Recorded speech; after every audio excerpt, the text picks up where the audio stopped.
Salut à tous, ravi de vous retrouver sur canalturf.com pour évoquer le programme et les réunions de ce vendredi 9 juillet. Nous commencerons par la réunion principale. Elle aura pour cadre l'hippodrome normand de Cabourg. Nous évoquerons donc le quintet réservé aux juments et quelques courses de cette réunion normande. Ensuite, j'aurai des indications à vous transmettre concernant la réunion 4 sur l'hippodrome de Feur dans le centre-est où là aussi les trotteurs seront à pied d'œuvre.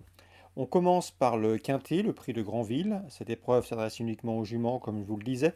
J'aime beaucoup dans cette course numéro 2, à savoir Elia de Fromentin, irréprochable depuis plusieurs semaines. Elle collectionne les bons résultats d'ailleurs en 9 courses courues. Elle a enregistré 3 succès et 3 places de podium. Une confirmation est ici attendue. On peut lui opposer le 3 Olgaland et le numéro 7 Elia de Baffet, respectivement affichés première et deuxième d'une épreuve de même acabit le 22 juin sur les podiums de Caen, donc pas de problème de corde les concernant. Le 5 également, Urgade Vandel, qui avait pris une bonne deuxième place à Vincennes à l'occasion d'une course où elle devançait notamment Olga Land qu'elle retrouve ici.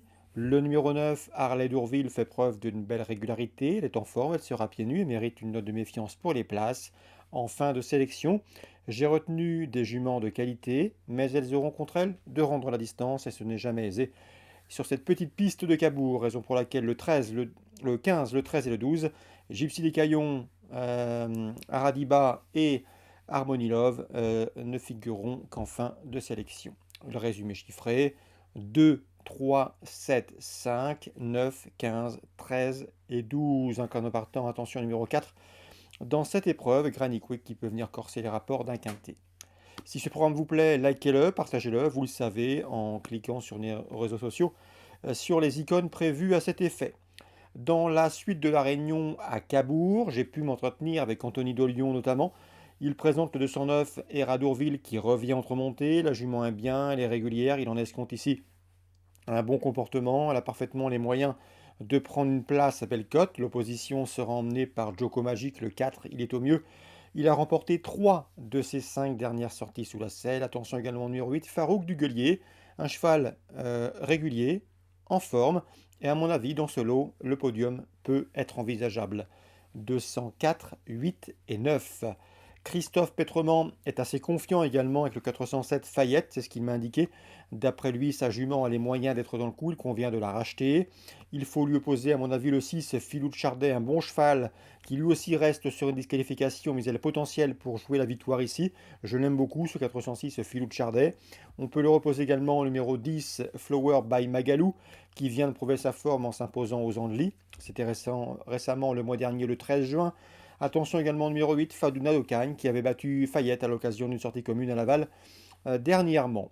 Donc dans la quatrième, dans l'ordre du programme, le 6, le 7, le 8 et le 10 pour d'éventuels couplets. La cinquième, je vous recommande le 516 Gospel Vet. À mon avis, ce cheval est en retard de gain. Il a couru à diverses reprises, mais compte déjà 4 succès. C'est un cheval qui vient de s'imposer plaisamment dernièrement sur l'hippodrome de Cran. C'est un bon droitier, il sera pieds nus et mérite crédit. Dans la suivante, attention 607 Hello Darling. J'ai pu m'entretenir avec son entraîneur Jérôme Blavette, il est confiant.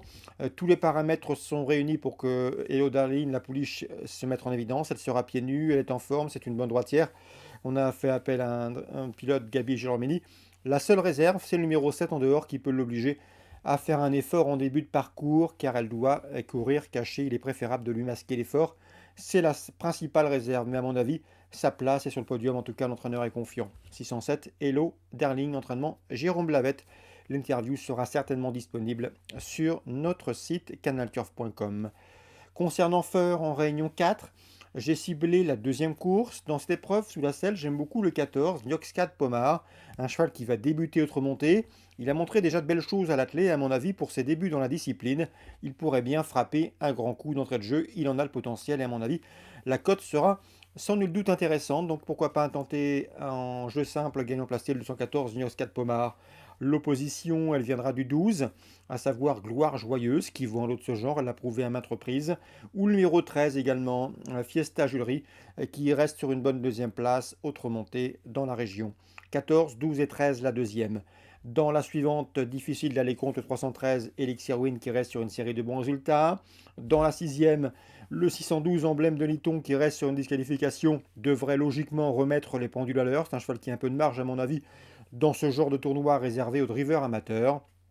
Et enfin, dans la huitième, j'ai pu m'entretenir avec Yoko Urbani, qui aura le 808 Lucky Base, un cheval qui peut aller de l'avant, et qui aime aller de l'avant et qui peut les emmener loin, et le 811 Melby Glider, qui peut faire un bon dernier tour de piste.